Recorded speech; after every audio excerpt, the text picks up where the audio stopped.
All right, I will call the Bicycle Pedestrian Committee meeting for December 9th already to order.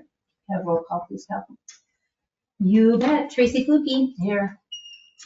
Leroy Boyd. Here. Kim Shanna. Here. Neil Schmidt. Here. Sharon Collins. Here. I got stuck with the police and ambulance that were Okay. And I did see, I wondered. Kyle is not going to make it. He just talked to me and then go. Okay, because he had mentioned online, so that's why I was looking. No, he just talked to me about 2 minutes ago and said he will not make it. Thank you. So give mark him excused. Will do. Thank you so much. Thank you. Stand for the pledge, everybody. Allegiance to the flag of the United States of America and to the republic for which it stands, one nation, under God, indivisible, with liberty and justice for all. Thank you. All right. And for action on the agenda, someone like make a motion to approve the agenda, or if there's any changes to the agenda. Oh, yeah, I'll just interject real quick. As you can see, there's a little amended note by the minutes. Yes. It was something that our system we use was kind of messing up, so it's nothing, everything is corrected in the minutes, yes. Okay. Does anybody want an action on the agenda? I'll vote to approve. Second. Second by Leroy, all in favor say aye. Aye. Opposed? Motion carried, thank you. Item 5A, consider discuss act on the minutes of November 11th, 2024, Bicycle Pedestrian Committee meeting minutes. Any changes or corrections on the minutes?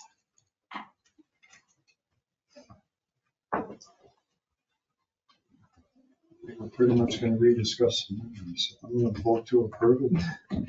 Motion by Dale, Second. second by Leroy. All those in favor say aye. Aye. Opposed? Motion carries. Thank you. 6, items for discussion of possible action. 6A, consider, discuss, act on information related to this, related to the regulation of motorized bicycles, electric personal assisted devices, ATVs, and other vehicles, including neighborhood electric vehicles, scooters, etc. So you name it, we got it. So the reason we moved that forward is because you were here Oh, and yeah. neither was Uh-huh. Jessica, and she had some pretty good input. Now Yeah. she's not here again, so. Yeah, I did watch the meeting.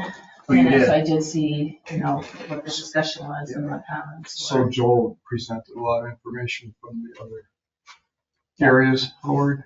Yeah, and I Okay. saw that. I would say based on that, it changed my mind from my original thoughts. Yeah. I From and to. What did it change your mind from and to? That we wouldn't want them on sidewalks because no other area around here really allows it. So, and it sounded to me like if the children or if they were on the sidewalk and an officer saw them on the sidewalk and it was safer, they're not going to make an issue out of it. And I think that's what we do today with bicycles, right? Now, when you say them, are you talking bicycles, all bicycles, electric bicycles, that's the them you're referring to right now? Well, we were talking about scooters, Okay, so what are you? but I think for them we're gonna have to make them the same, As, scooters and bicycles, right, on sidewalks. So you're saying the rule would be they'd be in the bike lane, but that we wouldn't necessarily expect it to be enforced when it officer observed it might be safer for them to be on the sidewalk. Well, we could enforce it legally. Recap it a little bit. So right now, at present, bicycles, not e-bikes, but bicycles are permitted to be on sidewalks in the village metro. That is a provision within statutes that a municipality can permit it. We do. So part of the conversation that we've had leading up for this is that originally the committee thought that we should treat e-bikes the same that we treat regular pedal bicycles.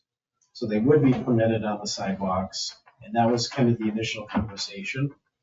We never really got to have a fruitful conversation on the scooters, electric scooters. So then the request came back, well, what is everybody else doing? And so we looked up Green Bay, De Pere, Howard, Madison, Appleton, Eau Claire. So those are the main municipalities that we looked into. Based on the information either we found on their website or spoke directly to public safety officials in, most of the municipalities prohibit bicycles, whether it be a pedal bike or an e-bike, on the sidewalks, as well as scooters. So it's different than what we currently allow. And that, I think, is getting to Dale's point, is that originally we were kind of leaning towards allowing it. And then based on the information we had received from the other municipalities, we were thinking, let's just change it outright and say none of it. Is that kind of? No, yeah, your clarification, because I didn't say e-bikes, and that's the difference between bikes, e-bikes, anything motorized.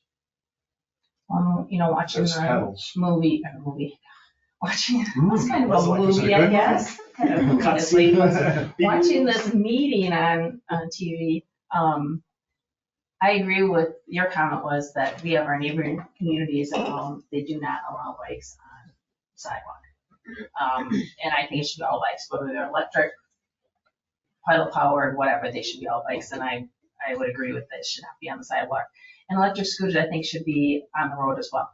One of the things with electric scooters too, not allowed on sidewalks, but maybe trails as well. I mean, I know the Fox River Trail does not allow electric scooters on the trail, to be consistent.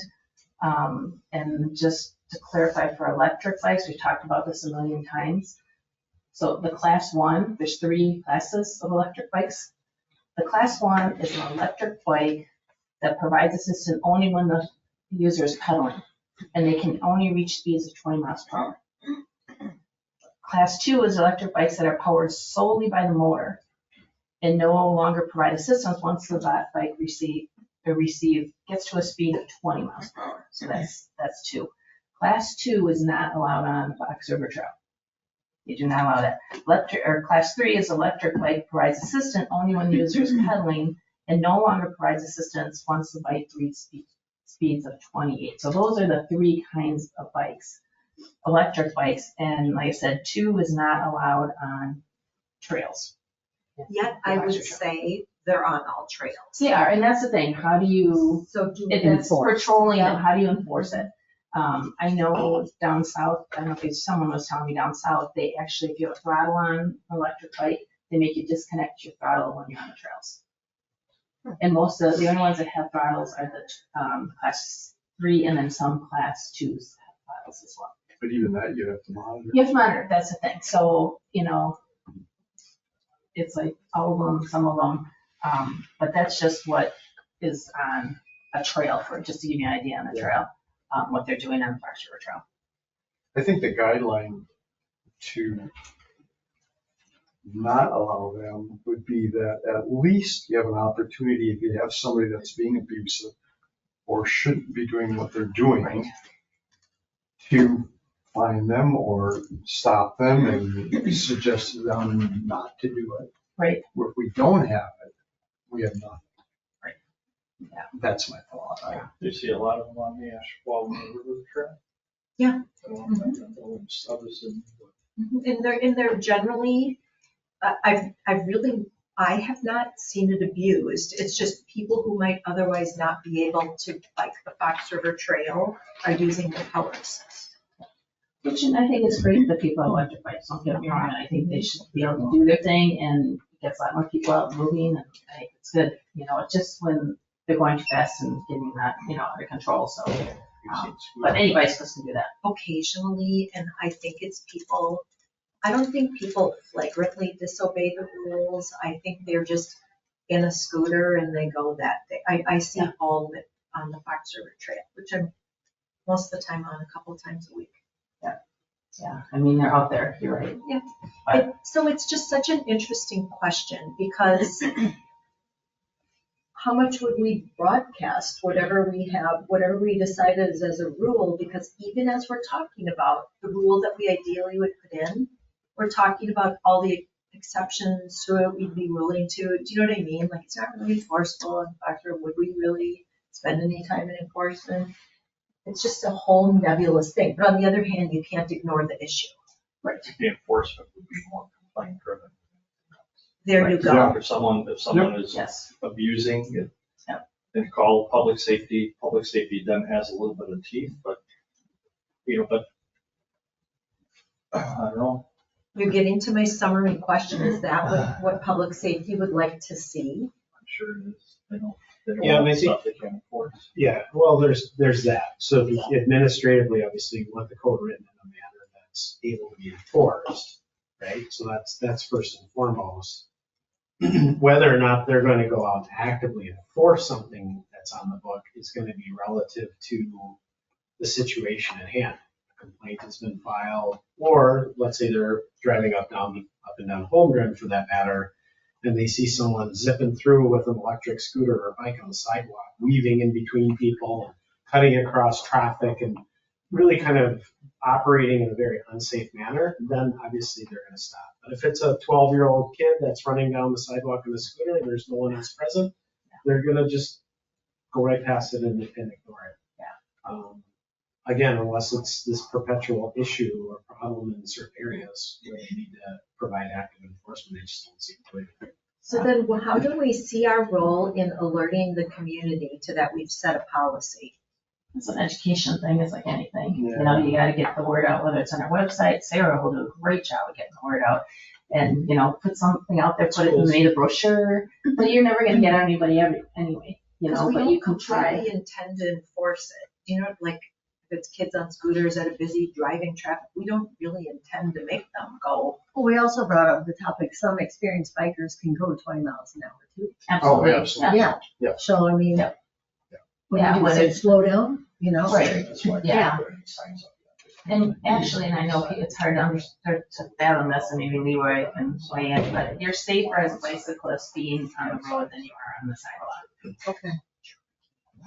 There's more crashes for people that are on the sidewalk and, crossing driveways or on streets than there is. on the What's road. the severity of an accident on the sidewalk versus the severity on the road with a bicycle?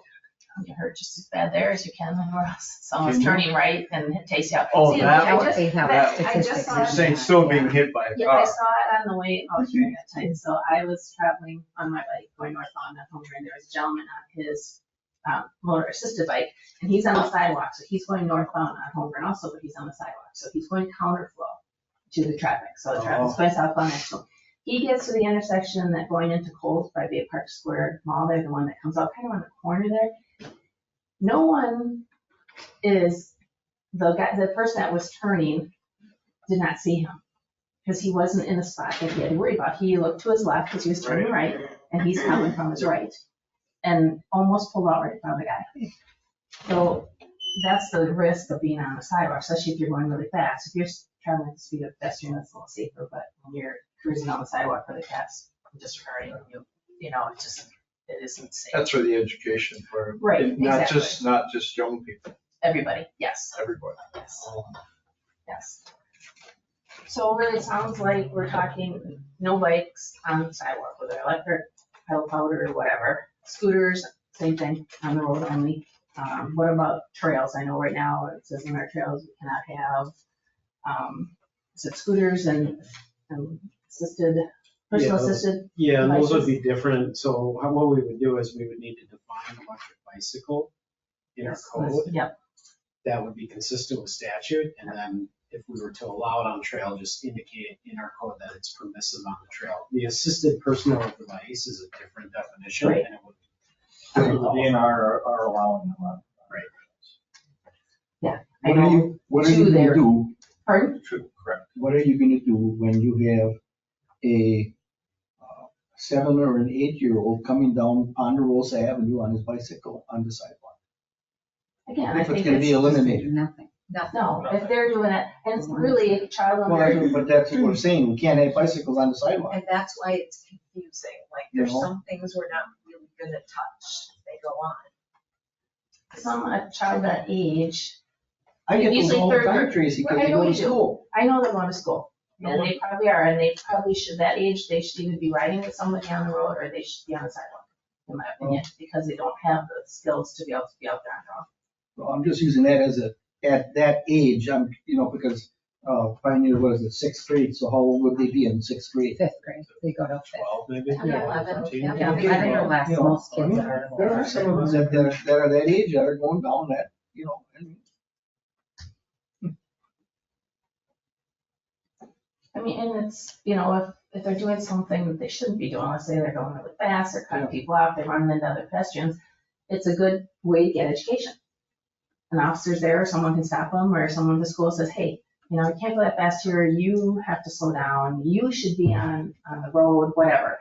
And it's a good way to educate as well, and hopefully they will learn, or education will get out that way. I also feel like spring is when we need to know this by.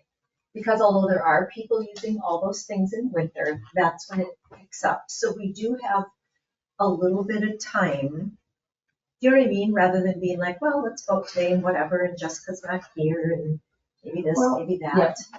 Maybe if nothing else, we can give Joel some direction on these key things, and we can always be changed. If Jessica comes and she convinces everybody that we should let everybody ride on the sidewalks, so be it, then we change it. But at least Joel and staff can get started on the ordinance and start putting it together, and then maybe even it can come back to us to have that final review. So then we can look at it again and talk about it. So if we can just give some direction to Joel on, make a motion on how we at least want to start pursuing this and get going on it. And then we need the practicality aspect, because what's the point of an ordinance if you don't educate the people in the community? But if we're ambivalent about enforcement, about, like someone, I would just want people that help me understand how and what we're gonna do. So that like if we do go out there and we do tell all the kids that, however, 7-year-olds are still up and down the sidewalks and we don't mind that, but there are a bunch of Karens out there who are like, oh, you said we weren't going to do this, but now we're like, is that going to be a problem or not? Is it or not? Karens are always a problem. Sorry to all Karens everywhere. No, but, and I actually was gonna bring that up to a point. I actually reviewed some of the things like Jessica in some of the past meetings, because she had asked me to, I mean, and education was a big one of hers, and an enforceable rule, right? I mean, I feel like we're touching on everything she has touched on too, but I will go back to, I live like not too far from Leroy, like in the Waterford Park neighborhood and I have sent my 15-year-old to football practice when he was, you know, this was pre-license, obviously. And we would send them down Oneida on the sidewalk. And I would still argue to this point, those 2 blocks on Oneida on the sidewalk, I mean, it's a lot easier for my child to watch than the cars on that particular street. Like, I think the cops could go up and down that and constantly, if they wanted to, ticket a kid on a scooter or a bike, because there's constantly people on that sidewalk on Oneida. So I think it's a matter of whether, again, the enforcement, whether you're really going to go after these kids or we're going to educate them. But that is a street, again, it's not black and white, right? It's a gray area, because those kids would not be safer on that road. I do not, and on a scooter, because I think they make every driver mad, because their scooter doesn't go as fast as the speed limit either. You know what I mean? On Oneida. Well, Oneida is an example of a road that's not built well for someone to ride a bike on. Right. Prime example of that. And no one's gonna be out there except for a very experienced cyclist. And unfortunately, that's where people have to go. Mm-hmm. If in my neighborhood, for you to get over to the school, unless you go all the way around the back way, you have to travel on Oneida Street. And it's just not designed well for people to bike and walk. So I get that. Right. You know, and I think it's the discussion thing again that, you know, I mean, But I see Peter, bicycles on your Oneida. point earlier, well taken, the education is huge. Yeah. Because my wife has been in that situation, I was just in it, where they're on them, they don't understand that when you're going across a driveway. Right. Mm-hmm. We've seen people go across the intersection, Yes. even though they didn't have a light. Mm-hmm. Oh, for sure. That's I where, see that. and I have a neighbor, I'm not gonna show you his picture, but he had a crash on a scooter. And it's, I mean, it was his whole Mhm. face. Mhm. So the other night, I'm coming up to the corner and there's a scooter, this is at night, and at least they had a light on the front of it, but they're coming up to the corner and I'm waiting to take off.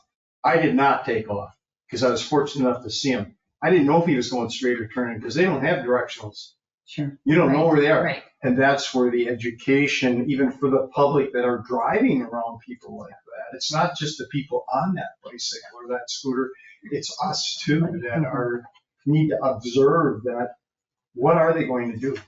Yeah. So, not any different with vehicles. So I have a comment. Flot me after I'm done. Okay. Are we trying to paint ourselves into a corner, either one way or the other? Like, do we need to have an ordinance? We're talking about the education. Is it better to do just general education, like what's best common sense for rules of the road? Or do we have to have an ordinance, which, you know, having an ordinance means Karens could call up and blow up and cause a lot of rift between different people. Just throwing it out there, like, have we had, what are crash issues in the village that we need to look at having that ordinance? Problem we have with our ordinance right now is we do not address vehicles that are out there. We do not address e-bikes at all in our ordinance. So they can do whatever they want. And there's gonna be a lot more. And there's gonna be a lot more, and there's a lot, and everyone in here has just said 10 different things of why e-bikes are a problem.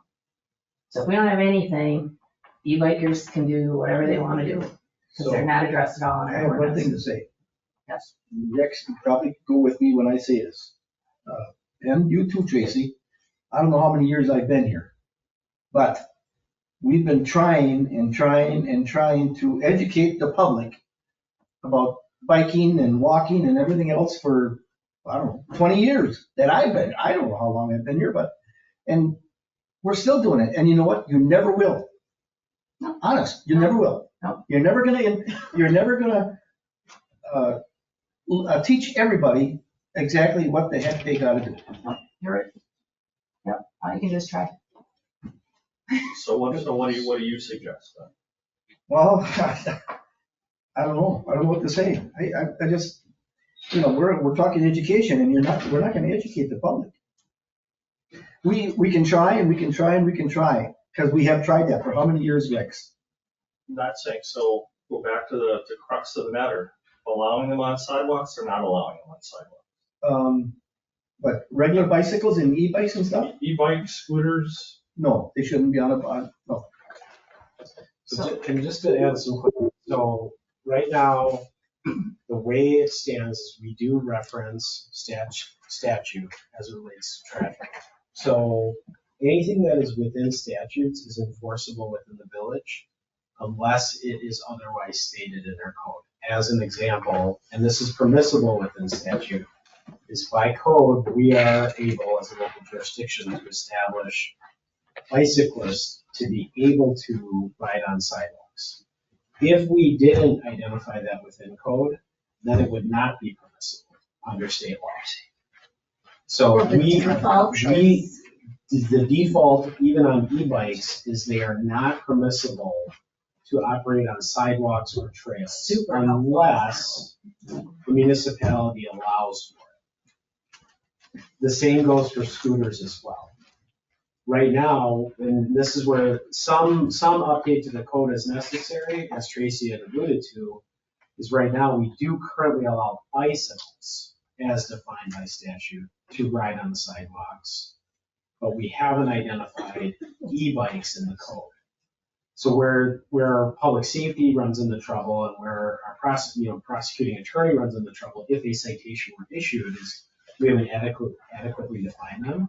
So then public safety is questioning, can I issue a citation to this person who's riding an e-bike on the sidewalk or can I not? Theoretically, yes, they should be able to because it would be a violation of statute. But there's to some degree a conflict within our code that says, well, bicyclists can, but e-bikes can't. Well, now you have to make the stop and you got to determine, is this an e-bike or is it not?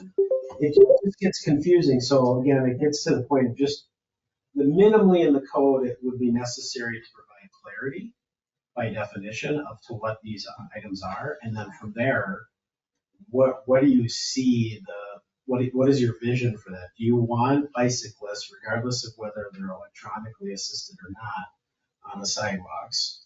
Same with scooters. And then do we want to look at trails differently? Are trails because they're wider, it's more recreational, there's not as many conflicts. Is that different? Yes or no, I don't So know. you're saying maybe take these one at a time. You could, right?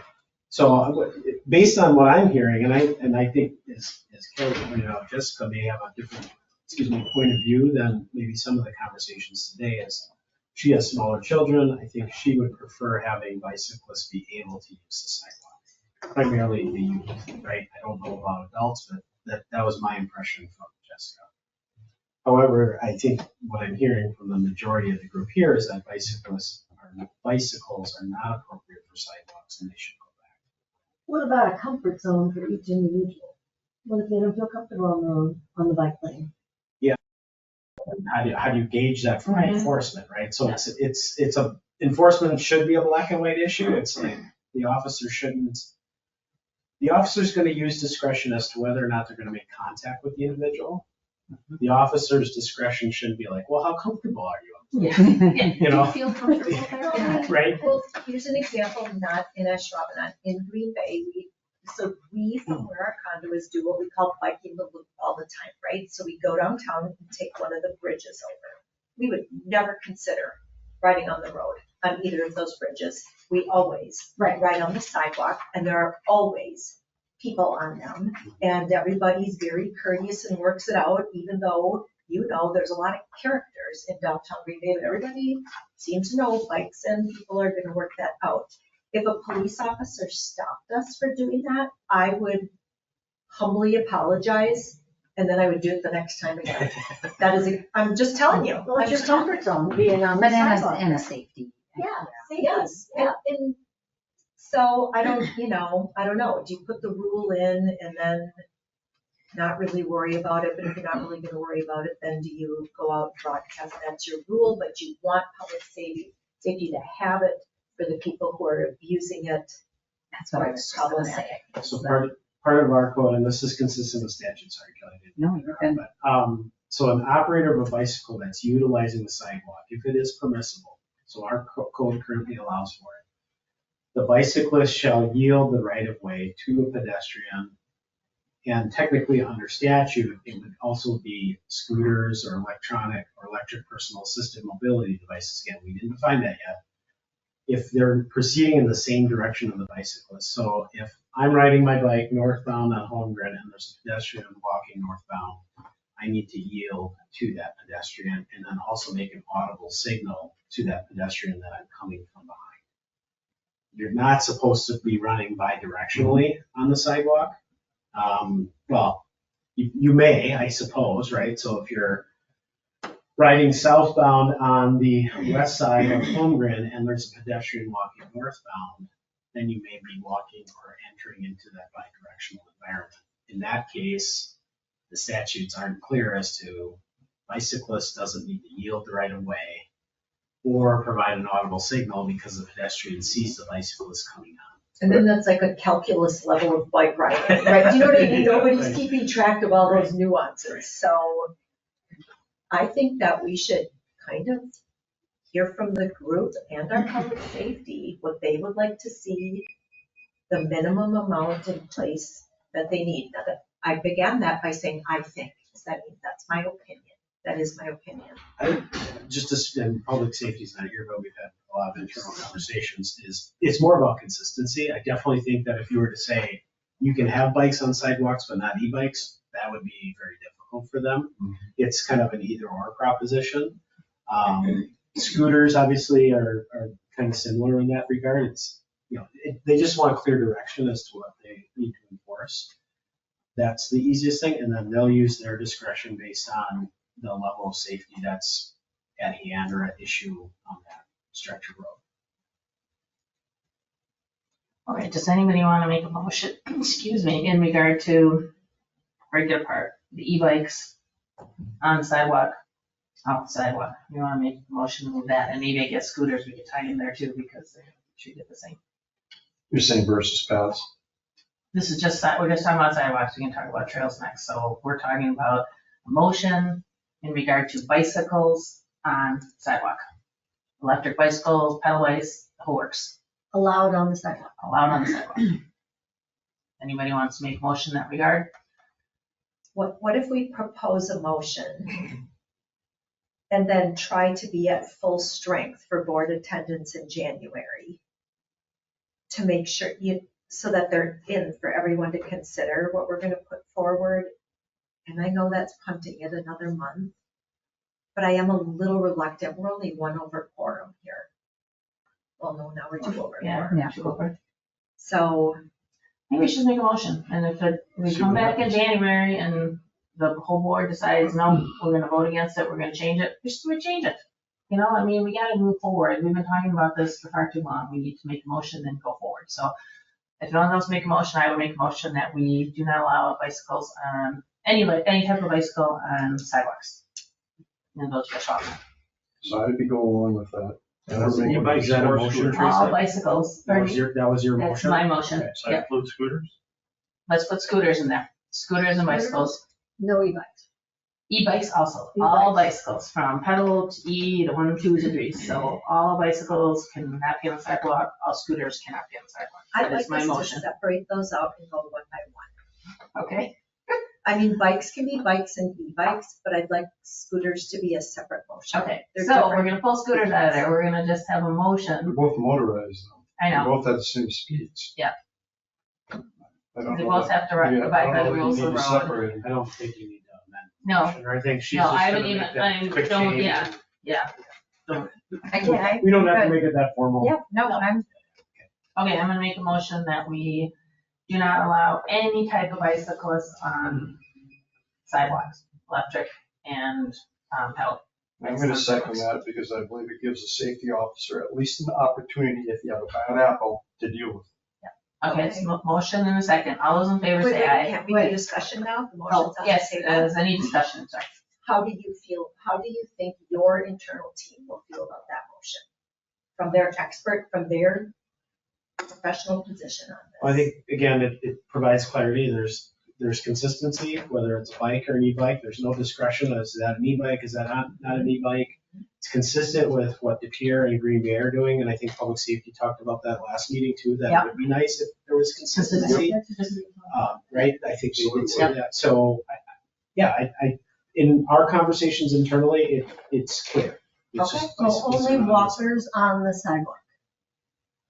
Yeah. Only walkers. Well, so Well, far, runners we're so on far, bikes. scooters Yeah, so have far not we're been- Scooters have not bikes been and addressed motorized yet, so bikes. this We're is doing talking about motions. bikes. We're gonna get to that I feel like a star. one. I'm ready for you to call the Motion, vote. okay. Any other discussion? Otherwise, all those in favor say aye. Aye. Opposed? Me, Aye. Two oppositions and 3 for. Okay? Can you talk about that? can I talk about that? Yes, why you're opposed. I'd like to hear that. I live on a Ponderosa, right next to Pioneer School. Yep. And I said before about kids, young kids going down Ponderosa, which is a 25 mile speed limit zone, Yeah. but they're going 35. Sure. I cannot see those young kids going down the street on their bicycles. Yeah.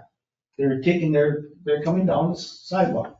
And And you don't have a problem with that? I don't have any problem with that. Yeah, and like I said, it all comes down to education, and we've not been able to educate the public on, as far as bicycles are concerned, and kids today, they don't want to listen to you.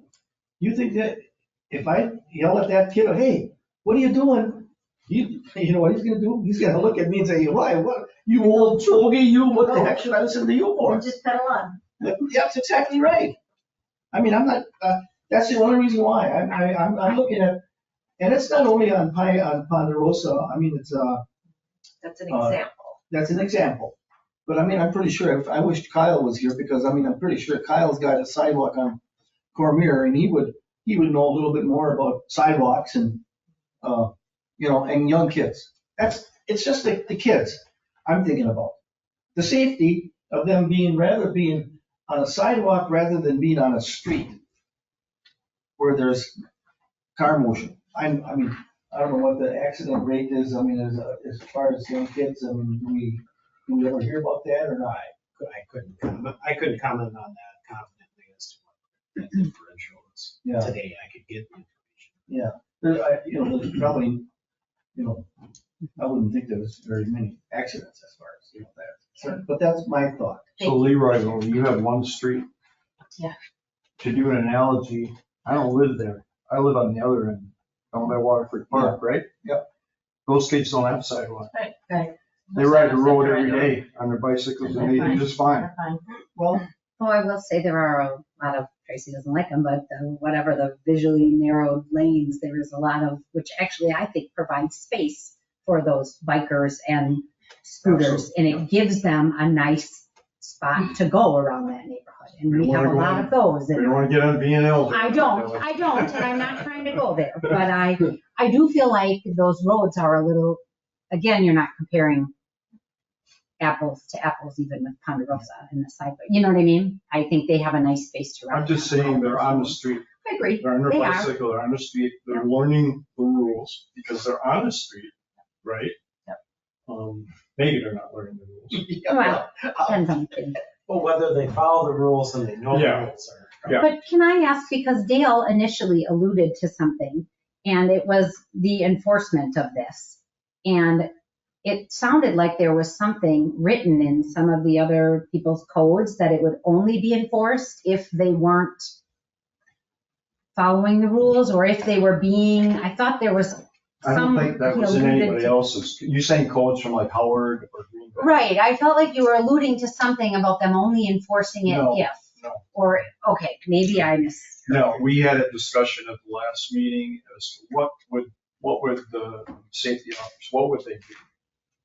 Okay, And their point was just like we talked about, they can only monitor. right, They don't know. So but it gives them an opportunity, and there's only, I don't think we have an issue measuring water, but you always have individuals that like to everywhere, for abuse sure, the system. for sure. So it gives that, to me, it gives the safety officer an opportunity to stop him and say, this is our rule. Mhm. You need to follow it, or you need to get on the road.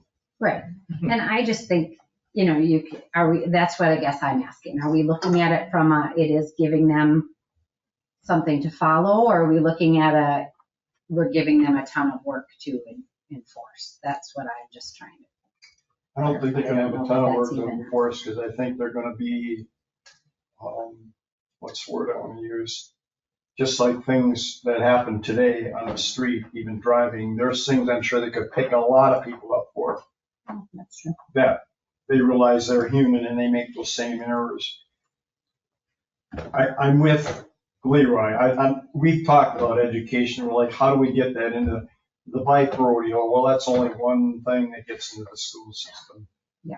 Just a little more education. I don't know how you do that. I mean, unless you force them to license themselves like a hunter's Mhm. course or something like that, right? But I can tell you, this parent of this child right here said, we apologize because we didn't teach you the rules that you should follow with this scooter. Mhm. And he's going to have scars for a long time, Mhm. And so, yeah, I don't know. I'm going to stay with my original vote. So there's Okay, lots of how about- driveways and that's one education, but in front of a school that you're worried about, that's a different, let's come back to that. Maybe there's a way we light that up with all those warning lights and stuff too. But let's come back to that. How about scooters, guys? Anyone want to make a motion in regard to scooters so we can get some ordinance written up? I'd motion we follow the same rule that we do for e-bikes and So not allowed. So that's your motion. not allow them on the sidewalk. Scooters are not allowed on the sidewalk, okay? Anyone want to second that? I will second it. Any discussion, or anyone want discussion?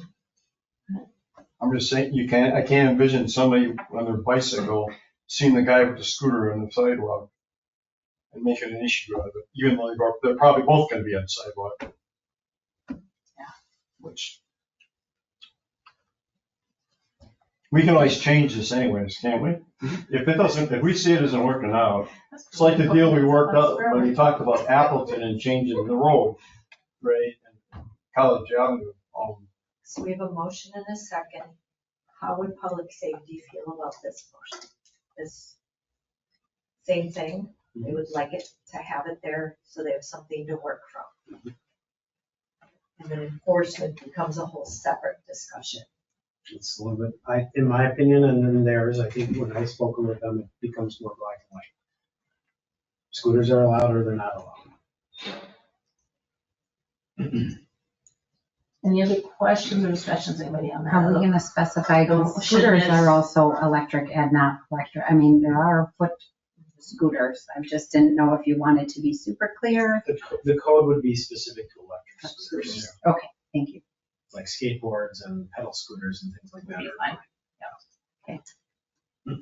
Wow. Okay, And you think about the nuance that is though, right? Because you don't want a 4-year-old girl taking her little one with her foot, having to do it on the On the road. road. They would not be required to be But we would have to make that clear if we're going to let anyone know we've made this rule. I think the key, and granted, the bicycle thing is different. But again, generally speaking, the rules of the road are that bicycles should be on the road. They should not be on the sidewalk, again, unless the local municipality permits it. So by standard, the rule of the road is bicyclists are on the road, regardless of pedal or electric. On the scooter side of things, these are relatively new devices, newer technology, right? Skateboards, pedal scooters. Think of those little Tykes pedal cars and things like that. Those are all permitted within the sidewalk because they're deemed pedestrians versus an Play electric vehicle, you scooter. would It's say. a play vehicle, Play right? vehicle. So it's permitted that way. Yep. The electric scooter is a motorized device now. So that's how we would educate. Because motorized devices like an electric bike or scooter are not permitted on the sidewalk. Okay. Any other questions or clarifications on that, anybody? Okay, then all those in favor say aye. Aye. Aye. Opposed? Leroy, Kim, did you vote? I didn't hear anything. I didn't either, thank you. Jared's, I saw Jared's hand go up, but I'll give you a messy eye. I think this one's messy, but does that mean yes? So that was, you're voting Kim was a yes? yes. Favor? Thank you. Leroy? Leroy? Sharon? Okay, You I mean, vote how you I feel. I will Yeah. concur to what public safety, because they're the professionals, but for me, it's a personal spatial comfort zone. That's all. I would like to know I can be on the sidewalk if I need to be, especially if there's a lot of traffic. Or if I see a car swerving around. That's what I would, but I would, public safety knows the best, so. When you think of our village too, you guys, we don't have a lot of sidewalks. You were right. In our residential areas, we have virtually no Yeah. sidewalks. You have one on Pioneer, but think of where are there sidewalks that are in residential areas? Very, very few. We're more like my neighborhood, Premier. I mean, there's no sidewalks.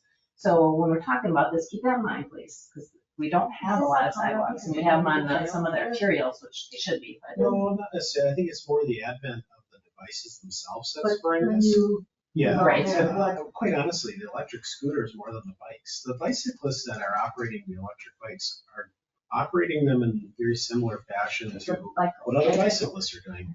The scooters, on the other hand, what we're seeing a is little bit more reckless. a little bit more reckless, probably an older crowd, right, high schooler age or beyond. We are seeing them. I know that public safety has had a number of concerns about Not electric respecting- scooters with large crowds, especially in and around the stadium during Packer games. So you see a lot of that activity going on. There's a lot of high school kids that are running through, and they probably, if they were pedestrians, are not following the rules of the road. So they're certainly not following them as a scooter rider. But I don't know that we have a significant number of crash data. I could certainly ask that. But they're just more prevalent, right? So they're out. There's gonna be a lot more than this, because even the scooters, a lot of scooters, the early ones don't have any lights on them at all. Right. The kids riding them, right? And You're allowed those to do that with bicycles and bicycle. e-bikes and scooters and motorized are all gonna get a little bit more advanced, a little bit more advanced, a little bit, you know? Yep. They're gonna have That's faster a way. lot more, Yeah. yeah, a lot more. Yeah, we Okay, talked for about this vehicles. last month too, but there is a type of an electric bicycle. I won't even call it a bicycle. It's an electric motorbike. That's not a bicycle.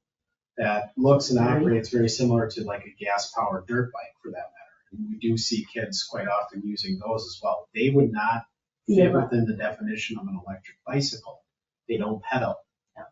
So I understand. they're required to have the same components that any other motorized vehicle Like a would moped. have to operate on the road, right? Like a moped, Lights, like a moped. turn Like a signals, moped, yeah.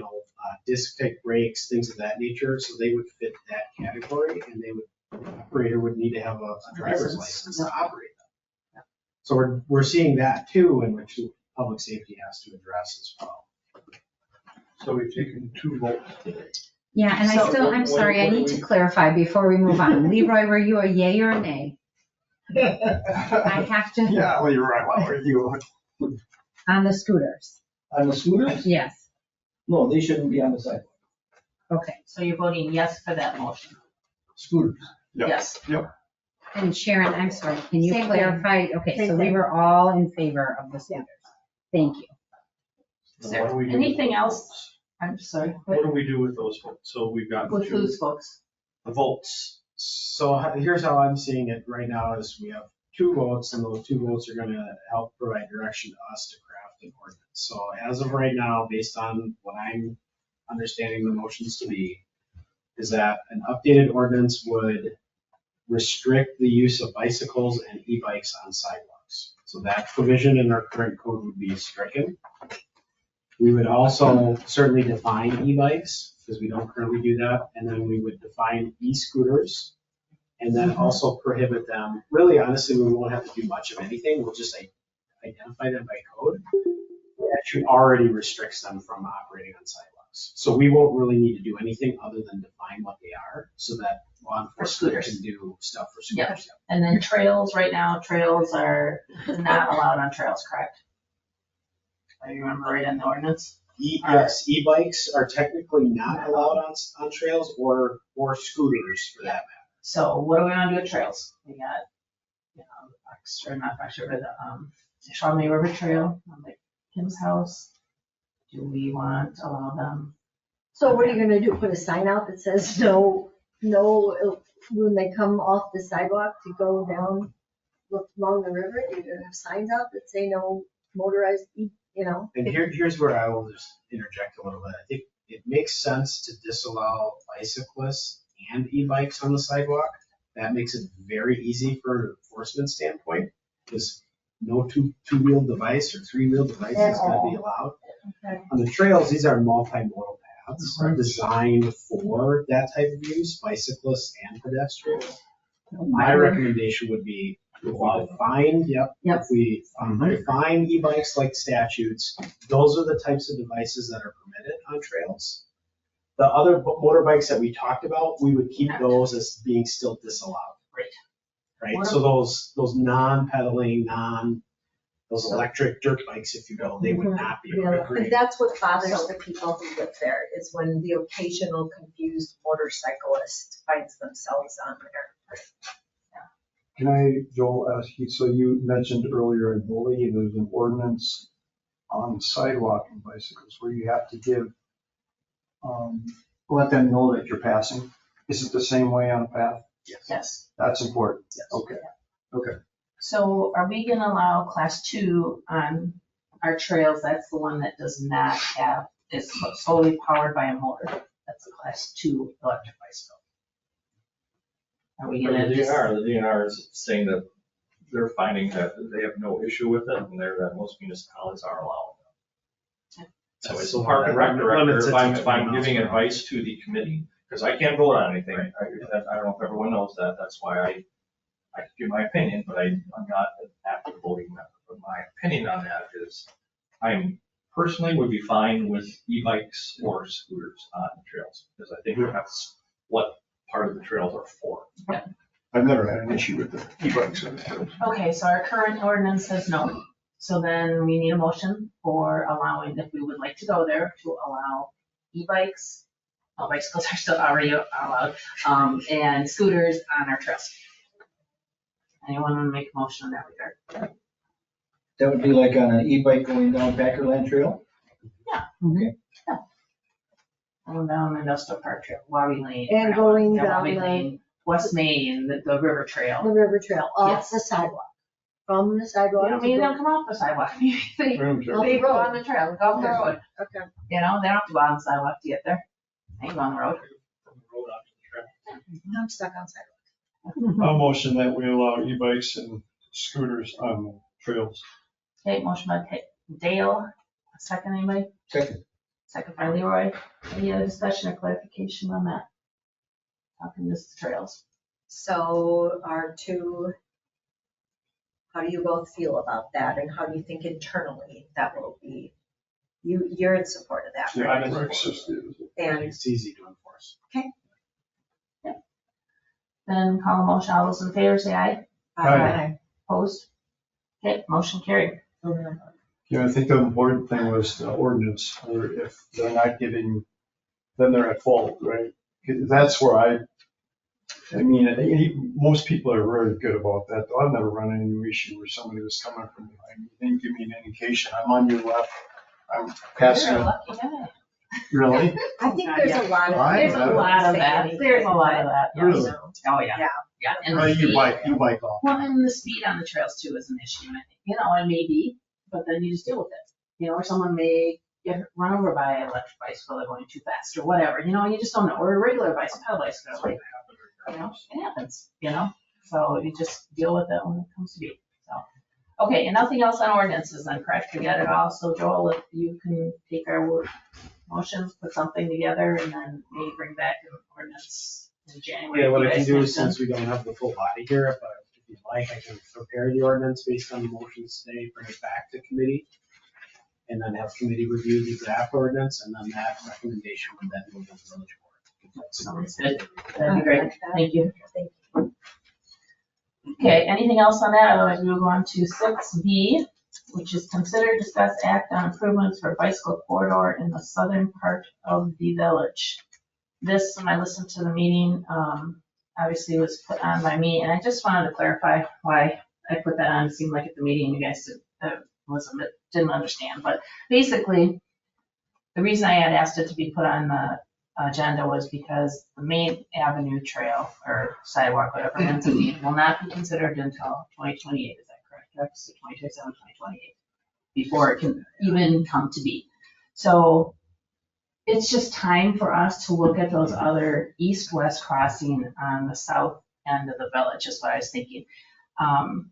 You know, that includes, if we start at the north end, north to south, you'd say Hanson, Parkview, Glory Road, and then Main would be the four that are the southern piece that you could cut all the way east-west through the village and into the town, city of De Pere. And all I was thinking, you guys, was to ask you to put on your bicycle and pedestrian eyes and go out and look at those corridors. Go out and maybe drive them, maybe bike them, maybe walk them, and see what you think about that corridor, how easy it is to walk on it, how difficult it is to walk on it, how easy it is to bike on there, how, you know, the motorists are, just to get a feel for it. And there may be some low-hanging fruit that you'll go, oh, gosh, if we had this here, or if we had that here, that would really make a difference and make it easier for people to walk and bike. So that's all I was really looking for, just to see if, you know, we could come up with some ideas that things that we think would be better or make it easier for people to go on those corridors. Like, for instance, I went out on Hanson, and I did that on Hanson. I traveled Hanson a lot. And these are just some of the things that I saw, just to give you an idea. Hanson has really well-designed bike lanes on it. And it has sharrows by the Oneida Street intersection. So you have the sharrows there and the whole corridor. So all the way to Broadway has well-designed bike lanes on it until you get to Hellmuth on the west end. A sidewalk is located on the north side of the road from Ridge to Oneida Street. So there's a nice sidewalk that's located there. There's not a sidewalk on the south side, which we always harken on all the time, which is in our list. which would make it easier for people to walk along that There corridor. were 2 people walking on that south side when I came here. I know, me too. I check that out every time I'm on that road. I know. Yeah. The controlled intersection with Hanson, will not pick, or excuse me, with Ashland will not pick up bicyclists. It won't, the lights will not change for bicyclists. So there's a button there that you can push. But as a bicyclist, you're putting yourself in an unsafe position by trying to get over to that button, leaning over or getting off your bike. So- What corner? Ashland and Hanson. Oh, you just wait. It'll never go for you. If there's no one You else just coming, you You just just have wait to for the traffic. Right, but if no one ever comes, you could sit there for Oh. 10 years. So there's a button there, but it just is not the easiest to reach. And then the pedestrian on the north side of Hanson has a button to push, but there's no pedestrian access there. There's no sidewalks or anything. So there's no pedestrian access from Oneida Street all the way to Broadway on Hanson, either the north or south side. There's no sidewalks there. Another thing I noticed, the railroad tracks are very bumpy. So, and because the recycling center is right down on Broadway, there's a lot of glass that builds up in the bike lanes. And so as a bicyclist, you come across a bumpy railroad, and then you got all the glass that you guys have there. So those are the things that I kind of noticed just when I did Hanson. So that's all I was thinking. If you go look at it and just see what you think, go to Glory, go to, what's the other one? Hanson, Glory, Parkview, and just look at them. See what you think. What's easy, what's bad, what do you think would make it difficult? Are there some low-hanging fruit that could be changed to make it easier? So Tracy, how does this fit in with like how we voted on a slate of things? Would this be added in a future year? Would this be fill-in? Like, I don't understand how all that works. Like if we decide there would be some good additions, like that's time and money. So do we vote it in? Do we take something off? But what do we do? well, the other thing that build off of this is, and it's an agenda item, but we're looking at redoing the bike and pet plan. So then is it part of that? But, it could be, definitely could be. I'm just thinking, we know we're not gonna get the main for a long time. So let's look at the quarters that we already have and see if there's anything that can make it easier for us, for bicyclists and pedestrians to get through. But it could certainly be wrapped into, So Into you're that. saying in addition to what we voted on as our prioritized projects? Okay. And I would, tied to that, it's kind of twofold. One, we should definitely do it as part of the master planning effort, right? So it should be a component of the bike and ped plan update that we do, ideally, right? And then once that plan has been adopted for like the next 5-year period, then prioritizing the projects that are identified on that. And that's kind of where that spreadsheet comes from. Is it's that, plus it may be add-ons that have occurred over the last several years. Now we're beyond 5 years from the last update, so there's probably a little bit more added to it than what you traditionally see in a 5-year window. So this is kind of a preemptive activity to our planning effort to say, go and take a look at these things. They should be conversations when we do the update. If there's a priority that needs to be identified now in advance of the update being completed, and we should prioritize that above all the other projects to get it in before, let's say, 2027 or 2028, then we would identify that and it would get placed into that spreadsheet. Ultimately, when the plan gets updated, that spreadsheet gets kind of cleaned out. It just gets redone based on the new priorities. new priorities and different changes in the village and all that good stuff. But that's the reason I had it on there, guys, and it's nothing too profound, but just to urge you to take a look. So for clarification, and this I did not know, so if you're on Hanson waiting to cross Ashland, it's not timed at all? No, it would never trigger It would for. never They trigger have for buttons bike. there though. It's like Right, you push a but I button, mean, but you it's can not sit there on your bike timed or a motorcycle for a forever. very long And you would not get a light unless someone comes up behind you and. You have to have a certain weight for the vehicle. Yeah, you can push the button. You can push the button, just like you said, you put yourself in jeopardy. You do, Yeah. getting there and. Put on some extra weight and ride with the cyclist and then maybe the combined weight. You have a hill there, just. Yeah. Go. Yeah. You know, Can sit there I don't know forever. what the rule is, so many minutes, Yeah. you can go through a red light with a bicycle. Pardon me? What is the length of time on that? that you sit there? That before you can just go. You, on. as a bicyclist, if you cannot, and a motorcyclist, I don't know motorcyclist, sure, bicyclist is 45 seconds and you have to sit. When the way is clear, then you could go. If you can't, like the ridge ridge and lobby, that'll never trigger for a bicyclist either. Yeah, so you have to technically sit there for 45 seconds before you can legally go.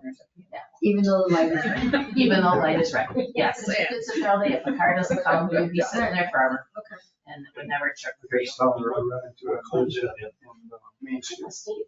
They will not switch. And that's not, really- it's busy at times, and you got the hills there, so you Yeah. just, I remember you you said take that the chances, but a long time ago. Some I point you gotta go. That's stuck in my mind. Just hope you don't fall. yeah, Like, you know, if I had to reference it, I wouldn't know where. This is an item for this topic, but it ties into an attachment that we had on another topic as it related to the crosswalk for Packerland. So they're kind of interrelated, but this map here is in our current bike and ped plan. It is a map that gets updated annually. It's the functional classification of roads. So this is identified through the Department of Transportation, through our Metropolitan Planning Organization, or our MPO. And what it does is it identifies the functional classification of collectors, arterials, major arterials, things of that nature. So when a road gets classified, especially in an urban designated area, which we are, those roads are now eligible for potential state or federal funding to support whatever initiatives they are. And a functional classified road is really those roads that are going to have a higher volume of traffic and, generally speaking, a higher rate of speed. So if you look at the functional classification map, it's really, that's, in my mind, the key to where you should be planning. If you're thinking of a complete street environment where you're accommodating all users, you want to start with your functional classification system and then build off of there. So those are functionally classified because they're usually connecting streets to something, right? To another arterial or to another collector, things of that nature. So by nature, they're generally already connecting points of interest.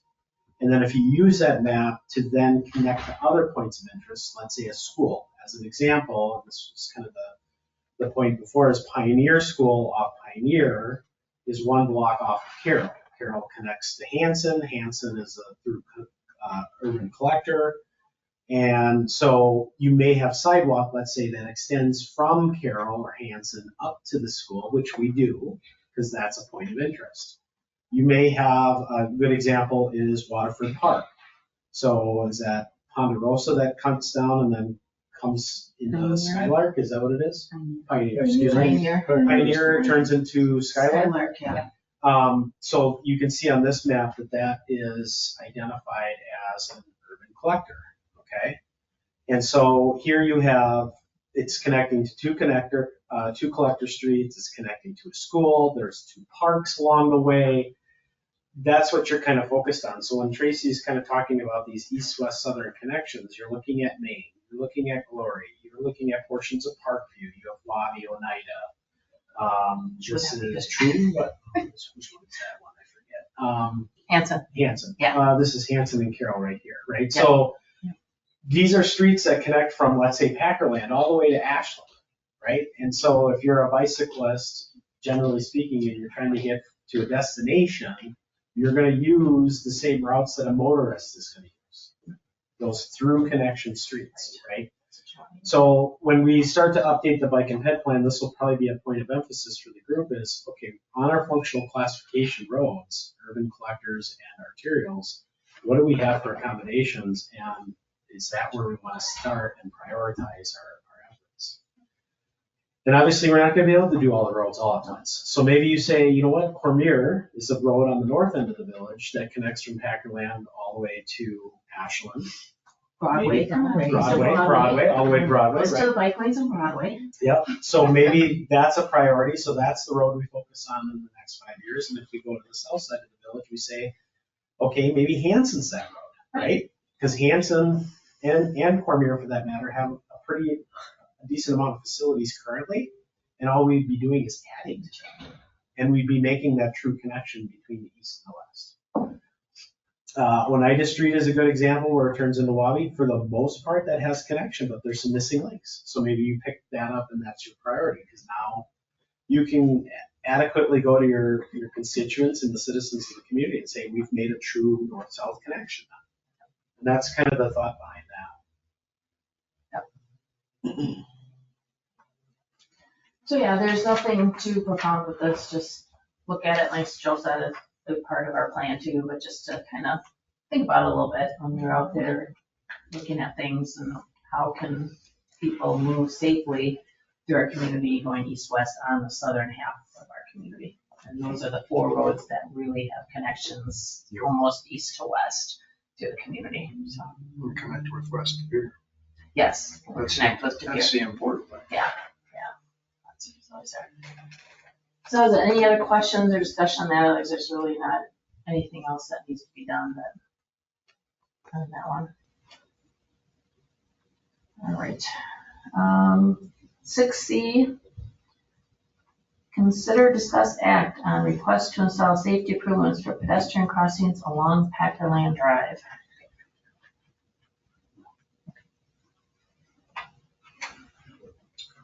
Okay, so this one is coming back to committee. At the last 2 committee meetings previous, there was a recommendation to hire a consultant to kind of study where a crosswalk should go on Packerland Drive in support of a request from a resident that lived in the area of Ponderosa Avenue. So if you recall, Argonne was here and spoke on that. My neighbor, this item was, I think, recommended in the October meeting. It did not make it, from a funding standpoint, did not make its way into the village budget for 2025. There was a request by Tracy to incorporate it into the budget. The board denied that request and had recommended it come back to committee. My understanding of it, or I guess my impression of the conversation from the board, was that they wanted more direction from the committee as to where this crossing would go, and that they didn't feel that hiring a consultant was necessary when the committee should really just identify what is that connecting street to Packerland where that crosswalk should be reviewed or considered.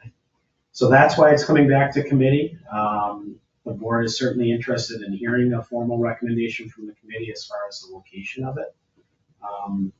Didn't sound like they were opposed to the idea of putting a crosswalk. They just wanted a little bit more direction from the committee from that standpoint. And hopefully I answered that correctly. Tracy and Rex, you guys were at those meetings. All sounds good to me. I am going to. That was the big thing, is that there was no direction of where to put it. So that's why I think if it was more clear, like this is where we want it, makes the most sense consensus-wise from the committee. I can see that being in next year's budget. So one of the things that I threw in the packet, and there's 2 maps to this, one we just talked about with that functional classification. So there has been some talk about placing a crosswalk at West Paulson, which is being covered up right now by this little marker here saying pedestrian overpass. It's kind of right here. And so I think the request came there. I'm not exactly certain as to the specific reasons why, but I understand some of the items that were brought forward were it's closer to, there's a convenience store that's located to it. I'm not exactly certain if there's any other reasons beyond that. There was some conversation at the board level, albeit I don't know that that is completely accurate, that it's kind of a full intersection and not a T intersection like Carroll. I don't know that that necessarily provides any additional safety benefit or not. I think there was some concern that if we go too far north with it, you're too close to 172. Sure. And so that was one of the discussion points. That was my opinion too. And our only thought was, from a staff perspective beyond that, was we're going to put in a marked crosswalk. Ultimately, we're going to have to put in the pedestrian paths for them on the radiuses of the intersection. So we're going to put in a little bit of sidewalk, if you will, with a curb ramp and an ADA accessible detectable warning field, and then the crosswalk. And it's going to show up kind of and not connect to anything beyond just the painted crosswalk on Packerland. So this is exactly what we put in, if I'm remembering right. You're right in that neighborhood. Mm-hmm. That's what they have on the corner of Ponderosa and Pioneer. Mm-hmm. Yep. So it'd be On the similar to south- that. The southeast corner is just a pad, so people can wait on, push the button or whatever and cross. My only argument to that is if you're gonna put it at West Paulson, but then, let's say in your bike and ped plan, you're saying, well, we're gonna extend sidewalk at some point in the future along Carroll. So remember, Carroll is that urban collector that connects to Hanson, where the sidewalk terminates at Hanson. Where Hanson turns into Carroll, that sidewalk terminates, and there's a gap there. So if you're gonna put the crosswalk at West Paulson, but then extend the sidewalk on Carroll, is that a decision conscientiously you wanna make? Whereas if you're gonna say at some point in the future, there will be sidewalk on Carroll, that's an urban collector, it's part of the functional classification system, that's where the crosswalk should go, because that's where we're gonna really kind of direct pedestrians to walk. Versus down to West Paulson to cross, because you're gonna have to get there while walking on the road, whereas you're going to encourage pedestrians on Carroll. I'm okay either way, I just want you to kind of visualize that. If you have sidewalk on Carroll all the way to Packerland, but the crosswalk across is at West Paulson, I think that defeats the purpose, in my opinion. You want to bring up Skylark? Well, Babcock, It's marked as a crosswalk on Packerland by the county. Yep. But we have nothing there. right, so there is, Yeah, I was gonna ask who did that, because The that county. certainly is not. the county, Do I any of think, you know, have you driven through there? Have you ever seen that? I think the county did it. I think the county did it, I because thought we Doug did didn't. it, but maybe I'm not. But I don't think we can do it, neither, because it's a county road. Where's that Skylark? Skylark, and just go there and Packerland. there's It's right by the trail entrance. there's to the previous, Hidden there's Valley. signs beforehand saying there's a crosswalk ahead, then there's a crosswalk sign right at Skylark. It would be from the And corner, there's no lines, corner of Hidden Valley there's Park. nothing. Yep, Yeah. yep, It's- yep. it's- I know what you mean, I don't remember seeing, Yeah. I don't remember seeing the sign. There's a curb Yeah, cut. oh, I know, there's, yeah. Because there's a curb cut there. The other, At Hidden Valley. the other thing Oh, I yeah. mentioned too, Yeah, just you're right. to get back on There's a curb track. cut Yes, right it's kind of back On the on other track. On side. the other side. So Yes. that's- Go ahead, Joel. Since we're talking, the other point I want to make about Carroll too, just Timber. one of the advocates on that end, Timber is the corner. is the posted speed limit on Packerland at that area is 30 miles an hour. As you go further south on the Packerland, it turns to 35. If you go through and you look at the design guidelines for a crosswalk, especially on a multi-lane highway like Packerland, if it's 35 or greater, there are other recommendations or guidelines to install in order to place that crosswalk. So you have a 4-lane undivided roadway at 35 miles an hour. You should be putting some type of refuge island bump out or something at that crossing so that pedestrians have somewhere to refuge while they make their way across the 4 lanes. Because traffic is traveling at too great of a speed. At 30 miles an hour, although it is always recommended, certainly in a 4-lane undivided highway, it is not something that is strongly advocated for if the speed limit was 35 or greater. So that was the idea behind Carroll as well. Carroll would have to do a curb cut at that on the west side, correct? You would have to do a curb cut at any of the intersections right now. Because right now, the only crossings are the crossings for the trail at each of the roads. So there would be curb cuts on all 4 corners with That ADA was ramps. awesome, hopefully that would go onto the trail on the west side. There's not an ADA ramp on Packerland. Yep, you're right. That would need to be installed. That's mind-boggling. It is, because it's almost like you need a picture up there, right? Of, okay, if this is option 1, and this is the things we'd have to do, and here's the costs, and here's the reasons not to do it there, right? That's almost what you need, is to know, Just south. Past, yeah. this is Just 3 residential. options. Well, I don't think I would do, we're not talking Skylark. Versus up closer to Apparently, the, there's already Okay. a crosswalk there. So even though it's marked, we're gonna like say, "Mark, that's not one of the options." I'm Don't just, have to do anything we're more. trying to get the people from the northern end Yes. to get across. I use that and I've never had an issue. You have to wait for traffic, right? But I've never had an issue crossing Packerland at Skylark, ever. And I take the lane just like a car because I'm going left. So I make sure that I'm not over here, that some car is going to turn right on me and hit me when I'm trying to cross. So I go to that lane to turn, and then I cross over. But you've got enough distance to see the traffic up if you get up towards 172, they're starting to cruise because they're coming around that curve there pretty quick. So I get why they wouldn't want it close to 172 for those people. But so how close is Ponderosa? What's the next one's over? Caroline. Leroy. Carroll.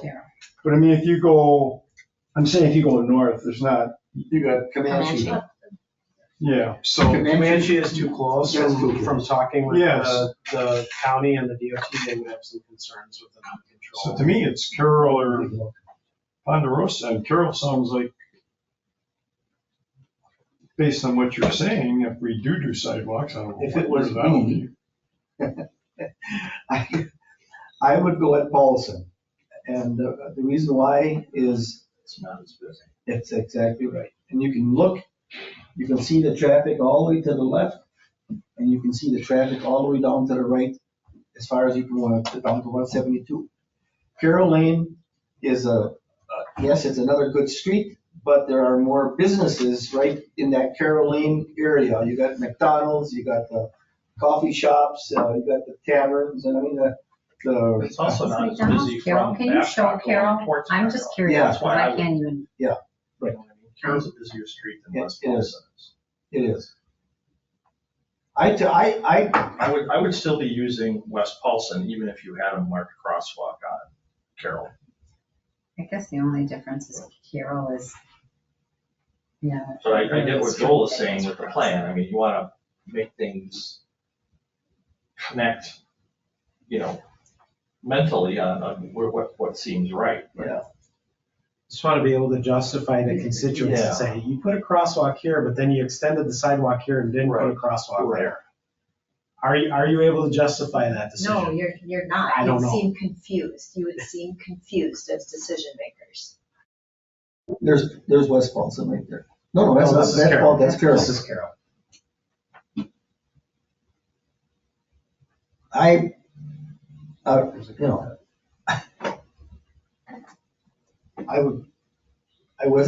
prefer West Paulson.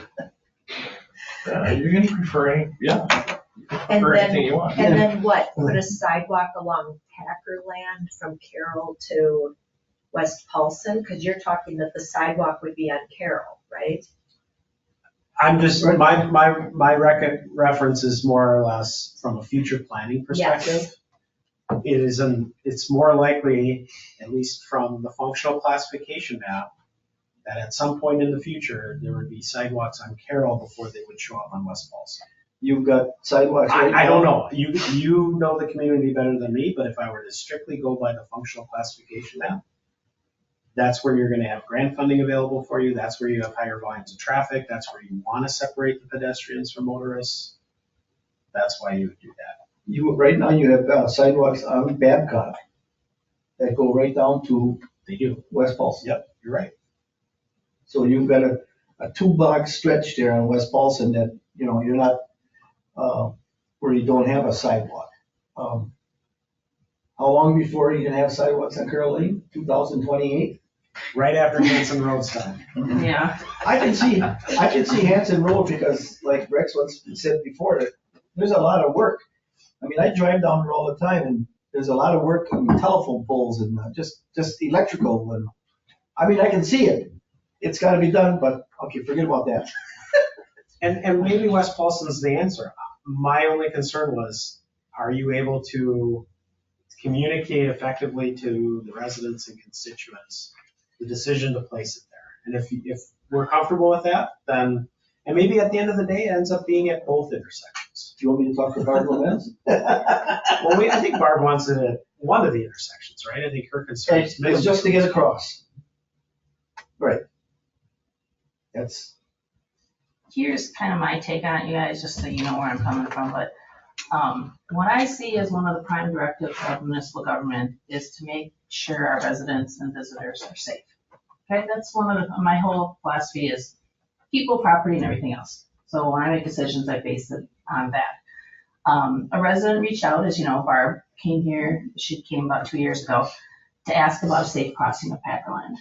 And then it never happened, so it came back again, then she reached out again and then asked for it again. So we have all the residential on the east side and we have a really nice trail on the west side of the road. She's scared to cross Packerland. She said it's scary to cross Packerland, and maybe some of you in here feel kind of the same way. It's kind of scary to go across Packerland. It's an arterial, as Joel said. It's a busy road, and it's a higher speed road, 30 to 35 miles an hour on that road. And I would be interested to know what the ADT is on that road, and I would also be interested to know what the actual speed is on the road, what the police officer finding. So we may have people going 45, 50 on that road. 4-lane road. Sight lines are pretty good on that road, but not great. We're talking about this like it's really simple. We can decide where this goes. You know, I've had years of study and expertise and looked at, there's many factors, and we've talked about a lot of them already on when you place a sidewalk, or excuse me, a crossing, and how that is designed. There's a lot of expertise and knowledge that goes into it. And I do not feel comfortable picking where this should go. Even with my knowledge and expertise, I just am not comfortable with that. I believe we need to have somebody with some knowledge and expertise to be able to tell us where it should go and how it should be designed. And I think it's especially important on Packerland. It's a busy 4-lane road. Again, I don't know what the ADT on that road is, but we should look at things. There's sight lines out there. There's speeding. There's 4-lane versus a 2-lane crossing. Is there going to be medians? All of that stuff needs to be looked at. We don't want to create a crossing that someone's going to get hurt in, and it's not going to do what we want it to do. And that's my concern. So the village can be held liable too. If we don't do it and do it right, we say, oh, let's just pick this crossing because we think it's the best for whatever reason. The village can be held liable for that if it's not based on sound engineering, concept, designs, recommendations. So whatever you guys pick, that's fine. You can pick whatever you want, but I'm going to vote no, just so you know, against any of them because I do not feel comfortable picking a site for the crossing on Packerland. So I'm assuming you presented your opinion at the board meeting as well. What you just said. Yeah, to a certain degree, yeah, I did. What kind of reaction did you get? Yeah. What kind of reaction did you get? Well, there wasn't the money to put into it, and they didn't feel that there was a need to have an engineering firm look at it. That was the impression that I got from the board. So if we're going to do that, then we need to create some type of an analogy for them to understand why it is important. An analogy of other decisions they have to make as a board. Right. I don't know what that is right now. I would like to think about it, and put the ball back in their hands. If that's what we decide to do here, right? Because I certainly wouldn't want to make the decision. I'm looking at this right now, and I look at Carol, and I've heard the comment that it's best not to do these at an intersection. Right? And then it's right. supposed to do it at And I don't know that. I don't know that. Yeah. And Carol is not. Paulson is. Yeah. So. No, and one thing you guys, just to get ideas of what engineers look at. So when the field of vision is another big thing. On a 15-mile-an-hour road, you have field of vision this way. So when you're driving on a 15-mile-an-hour road, you see a lot more around you. When you're starting to go to a 30 to 40-mile road, you're seeing a very small portion. You're not seeing the whole area. And then you have the speed thing. When someone gets hit by a vehicle at 30 miles per hour, 5 out of 10 will be killed. You start going to 40 miles per hour, there will be only one pedestrian that will not die when they get hit by a vehicle. So we're putting a crossing on a road that potentially, you know how people drive these days, they're probably going 40, 45 on that dang road. And we need to make it as safe, in my opinion, as we can. So we don't set up someone to get hurt. We don't make it worse for people that are trying to cross there, and we don't create a liability for the village. So like I said, that if you guys are comfortable with it, that's fine. It's your choice, but I'm just so you know, that's the reasons that I'm going to vote no on picking a site for that because I'm not comfortable with it myself. because I just don't feel like it. I know.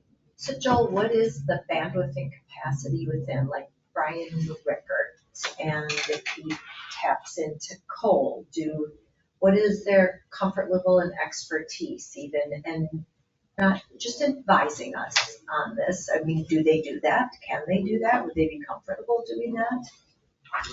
I think they can, whether or not this committee finds value in their opinion. I mean, Brian is by trade a transportation engineer, but whether or not this committee finds value in his background, I can't speak to that. That's up to the committee to decide of that value.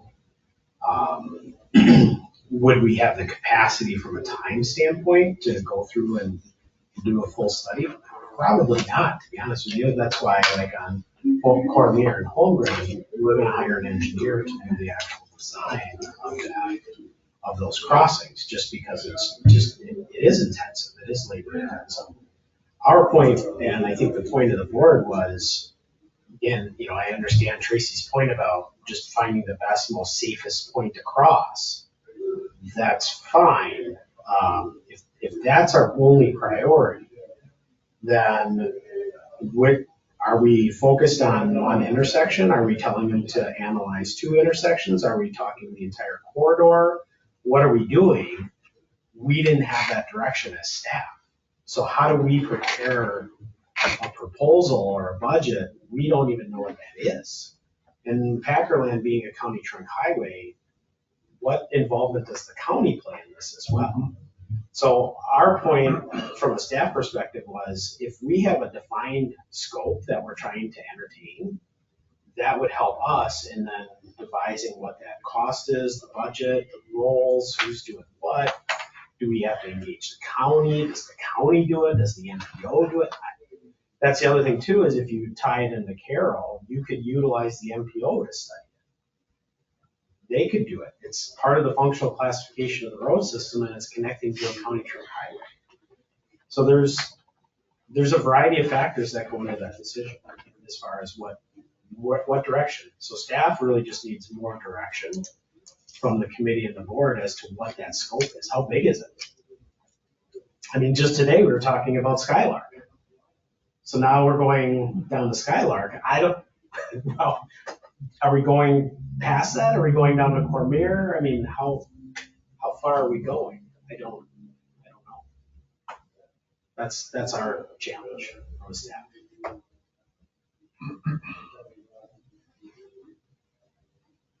This wasn't brought up to the board at all, was it? As far as what we're talking about right now?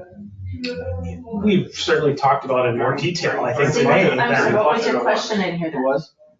What was your question? Leroy asked if this was brought up at the board, were these things discussed at the board? And I said, not to this No, detail. no. It was a pretty short Yeah. conversation. Yeah, if you were doing a budget, I can understand. Right, why it would be exactly. a short Yeah. conversation. Yeah.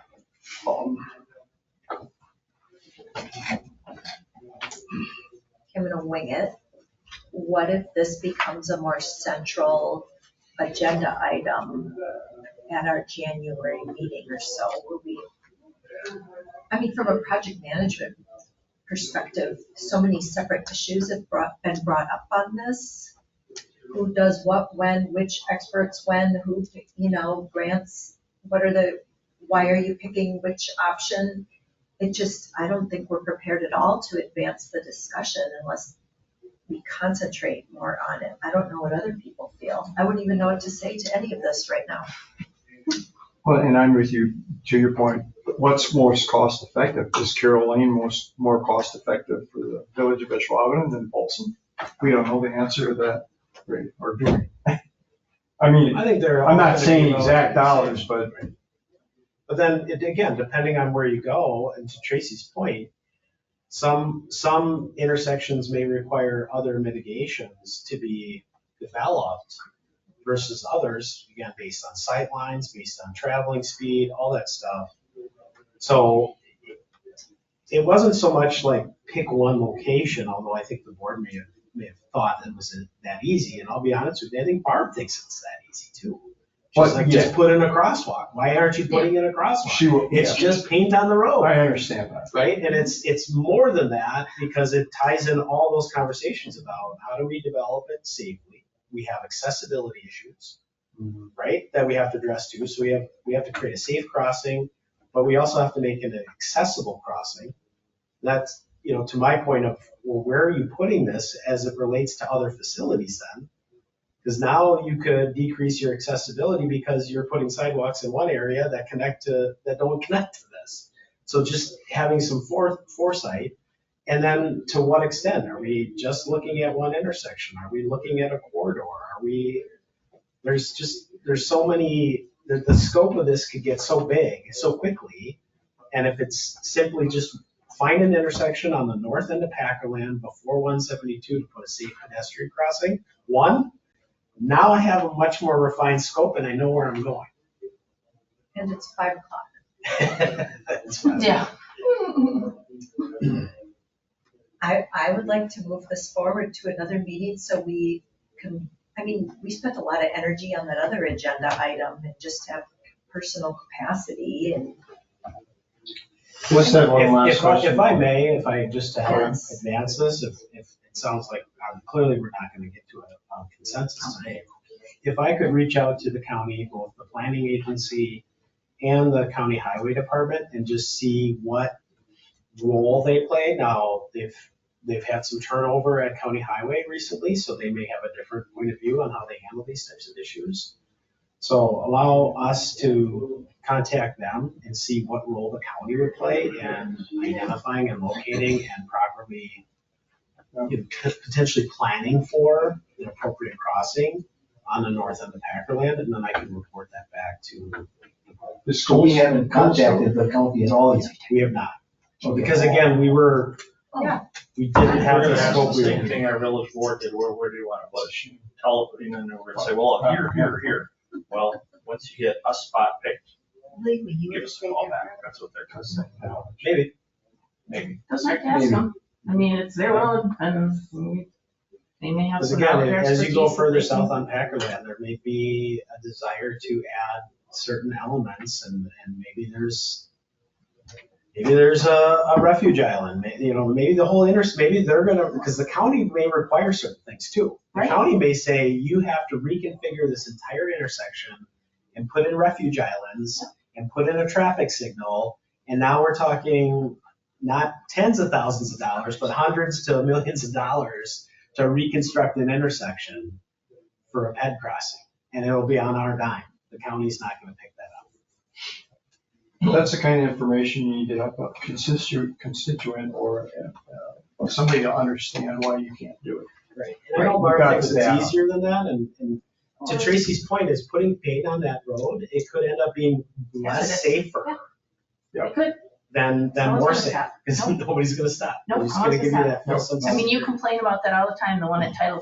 Think of the one across the Oh, bridge at yeah. Titletown, how well marked that is. It's got lights, it's got stop Overheads, bars, it's got and they don't overheads, stop. and people won't stop. So you put two Or you're in lines the out on intersection and they Packerland, don't stop. you're setting them up.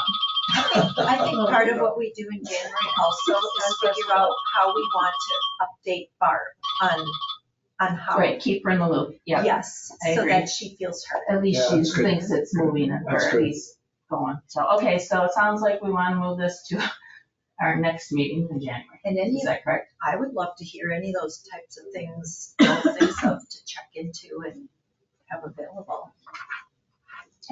Is that, You making that motion? Kim? make a motion, move to. I'll make that motion. Just second it, whatever it was. Tim, second by Sharon, motion was Just to to move move it this forward. to the January meeting. Yeah. Okay, all those in favor, say Aye. aye. But we're moving to the January meeting with the hopes of having the county information, am I correct? Is that what you're? Sure, or Joel can get any feedback, and that would be, if you can't, Joel, then just push out, Yeah. because it doesn't pay to come back with no more information. And I can reach out to Yes. Barb directly and have a conversation with Yeah. her, so that she's aware that this is not a low priority issue. I think she gets that impression certainly, because again, I think she sees it as a simpler issue than maybe what it is. At face value, it seems like a really simple Yeah. decision, but there's a lot that should go into it. Yeah, I appreciate you willing to do that, because Yes. it means a lot more coming from you than Yes. Yes. One of us. And can you also check with staff and Brian if he is comfortable with this? Because I thought he had told me he was not comfortable, but I may have misunderstood him. So please Sure check he's with your not staff. comfortable with it, but I'm sure he could do it if he was pressed, put it that way. All right. I don't think he wants to do it, put it that way. I don't blame him, yes. Okay, anything else on that, otherwise we table, I'll just move to the January meeting, if you have enough information, Joel, if not, we should have another month. D, we're getting way here, D is consider discuss act on the Anderson Drive pedestrian crossing directly southeast of the high school gymnasium. This, for those of you on the board, this was talked about quite a while ago, and then they did some work on it this summer to make it a safer crossing. And I had just asked for it to be on here because we had one of our officers notice some other additional, or was concerned about some issues there, and sent an email out saying, can we do some more at this intersection? And are you guys all familiar with that intersection where that is? I actually did talk to, no, that's not, is that Woodside? No, that's not Woodside. Woodside is right there. Yes. I went there, and when we were talking about it at the time, that's gotta be a couple years already. A year, I would think- maybe? I don't know. Is this I the went, issue I with the did talk bus? to the, Well, Yes. it's near the bus. Yes, Yeah, it was the bus was Sort the of issue. was brought up with the bus too, but. This is round 2 or 3. This Yeah, this started about 2 or 3 years. As Yeah, a quick but it really recap, became an issue. Dirk Ribbons was here to provide a request. Yeah. So as part of that request, it was agreed by the committee that we would extend the no parking areas within the entrance or exit from the school. So we did paint that this past summer at the request. So we extended the vision triangle, and then that was what we had done. Throughout the course of the school year, we recognized that, yeah, that's great for parking, but a lot of people are using that yellow painted area to stop, stand, or drop off or pick up. So that after we received a concern from one of our public safety officers just recently, within the last week to 2 weeks, we have now installed no parking, stopping, or standing on these areas. And public safety officers, including our SROs, have been directed to provide active enforcement in that area. Again, trying to first warn and then cite if needed, right? But ultimately provide that real active enforcement to keep people out of those yellow painted areas. That should hopefully increase visibility within the crosswalk. I think we did update the crosswalk signs to the high vis yellow now. I think they may have been the older signs before. So those were done. The only thing that we discussed that we haven't made a decision on is the potential of moving the bus stop. The bus stop is exactly right where the crosswalk is. So that does create some issues. This ties into the crosswalk on Packerland. If we move the bus stop, we're probably gonna have to do some infrastructure improvements. So we're gonna have to put in a ped pad again, so we gotta have accessibility off the bus stop onto the sidewalk trail that's on Woodside to get back to the crosswalk. So if we move the bus station or the bus stop to the east or the west, we're gonna have to extend some walkways for the bus stop to connect to the sidewalk that would get to the crosswalk. So again, curb cuts, it's not a huge expense, but it's a capital expense. And that sidewalk you're talking about, that's not necessarily It's village, technically that's a not private, ours it's a either, private, right. so is Woodside okay with that? Doesn't meet our standards. As of right now, it's okay if you go to the east. If you go to the west, you would have to extend sidewalks. And then you'd have some utility relocates as well, because I think there's a hydrant and utility pole here. Probably be safer to the east because then you wouldn't be blocking the crosswalk with the bus, depending on how far west you pushed it. Because if you're on the other side, you wouldn't have that conflict per se. So what we're trying to do now is just increase visibility, add enforcement. There was a request to put in the yield for pedestrian paddle boards at the intersection. They were up for a brief moment. They may have come down because we pull those in the winter. Paddleboard. Oh, you mean the in-street signs? The In-street signs, paddle okay. signs. We'll put those up again once the winter season's done again. Yeah. But at this point, we're gonna monitor it and see if there's any other improvements that are necessary. The only other thing I saw, because I looked at it too, was if you would put some advanced signage to the motors coming, that there's a crosswalk ahead, kind of like you see on other crosswalks.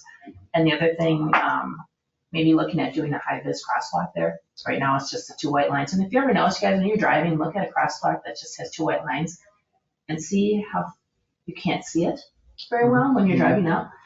If you have one that's a high vis, you have more, you'll see it better. So just look at that sometimes when you're out driving to see how different those crosswalks are. So maybe changing that to high vis or adding high vis to that might help with that area as well. And then I agree, I think Green Bay Transit, we should at least talk to them and talk to Woodside and see, what their response is. At least then you got that in the can. If nothing else, you have some conversation with them and see where it goes. But it was nice to see the new signs and no ones, but it's just our vulnerable population in that area. So we want to make it as easy as we can and as clear as we can to slow people down. Well, the hard thing is it lasts, 15 or 20 minutes, and then everybody's dispersed and it goes back to a normal. But those 15 or 20 minutes are major. And there's a ton of, and if it isn't a bus, there's cars that pull up right there too, Right. that will almost ignore that crosswalk. Like they pull right into it. You've seen it, but, and then they still want their child to cross in it. Yeah. It's interesting. It's comical. So anything else, and any questions that you guys, this came to us, I think at least once, and then when the officer brought it forth again with changes that were already made, saying, there's still some issues here. Then they did do some more improvements in that area, but just to see if there's anything else that maybe could be done. So we're monitoring I would say at this point. monitoring, and seeing how it works and go from there. Let's see. Any other questions on that? Otherwise, E is consider, discuss, act on 2025 comprehensive bicycle and pedestrian plan update. I was excited to see what you put out there, Joe. Yeah, just, it came to our attention that Cole Runge is actually planning to retire. What? Yeah. He That whole announced his place is retirement gonna a shut couple down. years. Nope, Cole says it's gonna operate, so. What has he done? Do you know? March or April, I think it's the end of March. Okay. I have it written down, I can't remember, but it's end of first quarter of 2025. But according to Cole, he and his staff team have identified our project and it's still go, and he wasn't gonna originally be the lead on it anyway, so this really shouldn't have too much of an impact. And that Cole will help kind of kick off the project early in 2025. So I would anticipate January, February, we'll start rolling on the planning effort, and then he'll retire, and his key staff that are gonna work on the plan will be available to see it come to completion. You gonna be consulting? I asked him that, and he said no, he's gonna cut grass. Good Well, for that's him. a different kind of consultation. Yeah. It works. It's quieter. I get it. Of course, I know a lot Right, of people who right. do that in retirement. Yeah, Cole will be missed. He is very, very Yeah, talented, very good Good at at what he everything. did. Yeah, good guy. So the plan, they'll be redoing the plan because it's 2009 plan, 15 years old, so they're really gonna revamp the whole thing and not just, it'll be updated, but not just update, correct? Yeah, so it'll be at our direction or discretion, if you will, how we want to go through that process. Obviously, their capacity, we could help them or assist them if there's a component of the planning effort that kind of exceeds their time commitment, that's allowable. So, yes, the plan would be updated. It would be a full update to the plan and not just hey, what does this look like from 2017 or something? Yeah, okay, great, because there's just so many changes. Yeah, take what you can get from Yeah. Oh, yeah, absolutely. You know what I mean? And then Yeah. if there's still pieces that to be filled in, we can figure out how to do those after Brown County updates it to Yeah, the point that they can. Yeah, because things have changed so much in the community since it was put together in 2009, and you can only update it so much before you gotta, revamp it. Okay, great, that is great news, thank you for twisting their arm or whatever you did to get to it. All right, update on winter maintenance on the trail system. This item was brought forward at a request from Kyle Chagot. No changes to our overall sidewalk trail and winter maintenance program from what we implemented 2 years ago. Fortunately, unfortunately, depending on who you ask, our winters, the last 2 seasons have been pretty minimal. In fact, last winter, I think we only had like 2 actual snow events where we were forced to go out and do clearing activities. Otherwise, the snow was melted before we even got out there. This year is looking, according to the weather service, I think a La Nina winter, so it should be a little bit wetter and colder from the prior year. So we'll see how it goes. And again, we're not planning on making any changes at this point based on the last few years because we really didn't have a good average winter for the last 2 seasons to give us a really good indication as to whether this is a challenge or not. So cleaning our trail in front of, along the river? Yeah, so the Ashwaubenon River Trail is included in the winter clearing programs. There's a few trails that are not, but the Ashwaubenon River Trail. Is the bridge included in that? Spoil. So, There's so many people on it though. I can believe that where it's wonderful. located. It makes sense. Yeah, but is the bridge Families. included in that? We can't plow the bridge. Cannot because of the, so you do that, you get your own. Do you guys brush it though? We could brush it depending upon the type of snow. Andy can change the color. Do you put lights on the bridge? Requests. Do you have lights on the bridge? Yeah, Is it? haven't you seen that? No, I haven't been on it. You haven't seen that? Oh We have my a God. gazebo lit up, that's all I care They're about. green and gold for Packers, It they're could be pink. any color that you want, Oh, you have Purple? ones, that's right, you did say that. just like the Pitchkey Bridge or Walnut, Christmas trees at each end? No, we don't have the Christmas It's trees or really don't have pretty. Heart Drive Star along murals or Broadway, anything like it's that. Really pretty. so the Not yet. trails, just to clarify what ones we clear, it's Wabi Lane. It's, Sand Acres. Is it that little piece of West Main as well? Okay, and then it's the River Trail? Correct.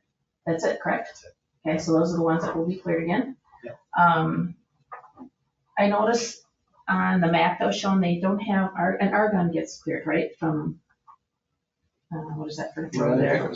Yes. That goes that little piece through Argonne and then on Morse under the, freeway? Yeah, this is our old map from 2020. yeah, I noticed that wasn't shown on there, but I Those are done, yes. okay. I thought that was on there. Our route is done. Okay, And that portion of Morris that. yeah, that goes under the the, bypass or the underpass there.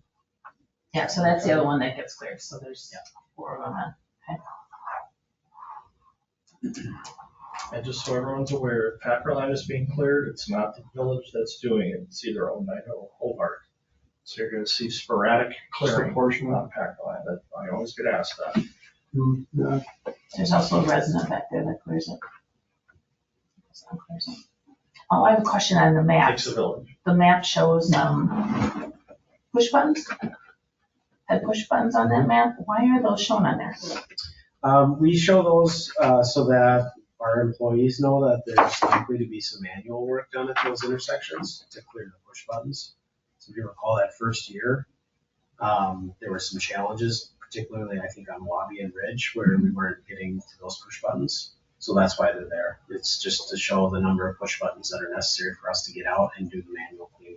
Okay, so, Mechanically, we can't get to some of the locations based on the type of equipment we use. okay, so the ones on Wabi, then that are shown will be cleared then? That's showing the staff that they'll be clearing that too? Okay. So really they clear wherever push buttons are on sidewalks that you're clearing and then trails that you're At clearing, least clearing an accessible pathway to so that sidewalks. people can get there. I don't know if the entire paved area is going to be cleared, but at least an accessible pathway to the We have to get there, okay, that's great. All right, thank you. Any other questions on that, you guys? Well, hopefully we'll get some snow one of these days and we'll actually get a feel for how this is working and maybe be able to add some places on, because I've had some requests for other trails as well. And the last agenda item, you guys, and obviously, G staff report and update on Argonne Park Trail project.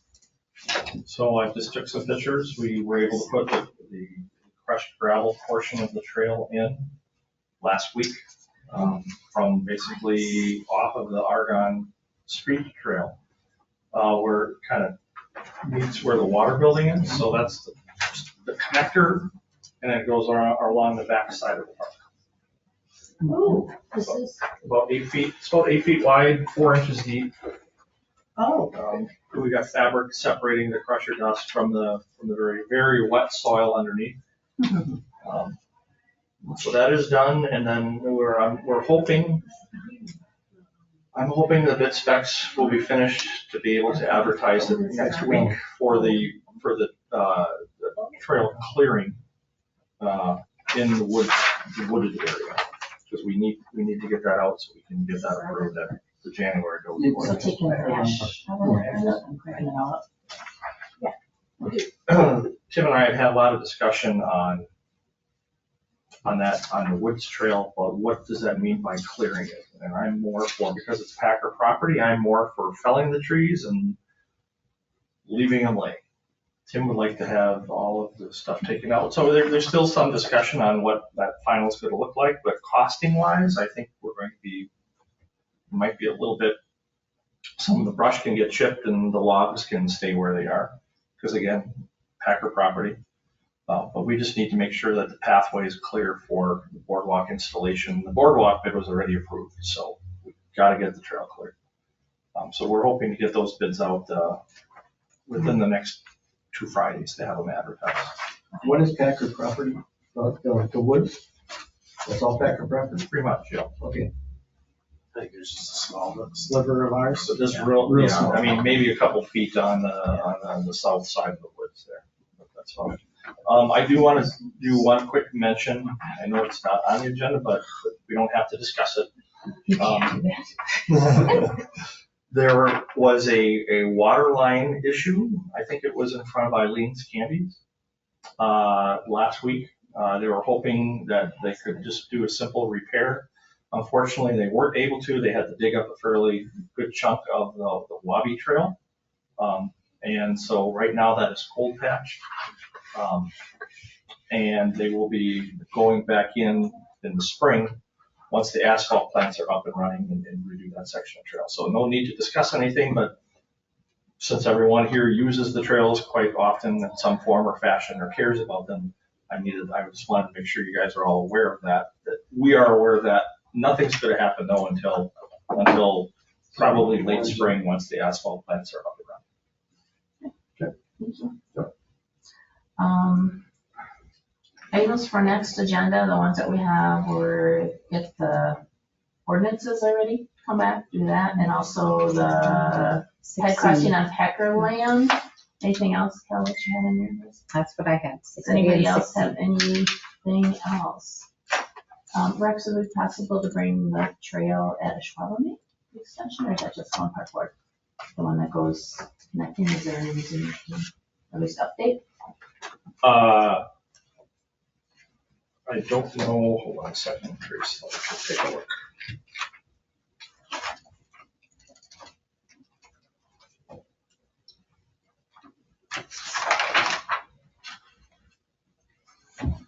There won't be, we can do it at the February meeting. January is not going to be, the bid opening for that is not going to happen until Thursday, January 30th. Okay. So really, I won't have an update until that bid opening. Okay, But I can certainly talk about it at the February 10th meeting. okay, that'd be great. Yep. Okay, any other agenda items anybody has? Okay, then motion to adjourn. Thank you guys. I know it was a long meeting and I appreciate you hanging in there. That's not so agenda. Motion by Sharon, Okay. who's got a second for adjourning? One second. Dale, all those in favor, say aye. Aye. Opposed?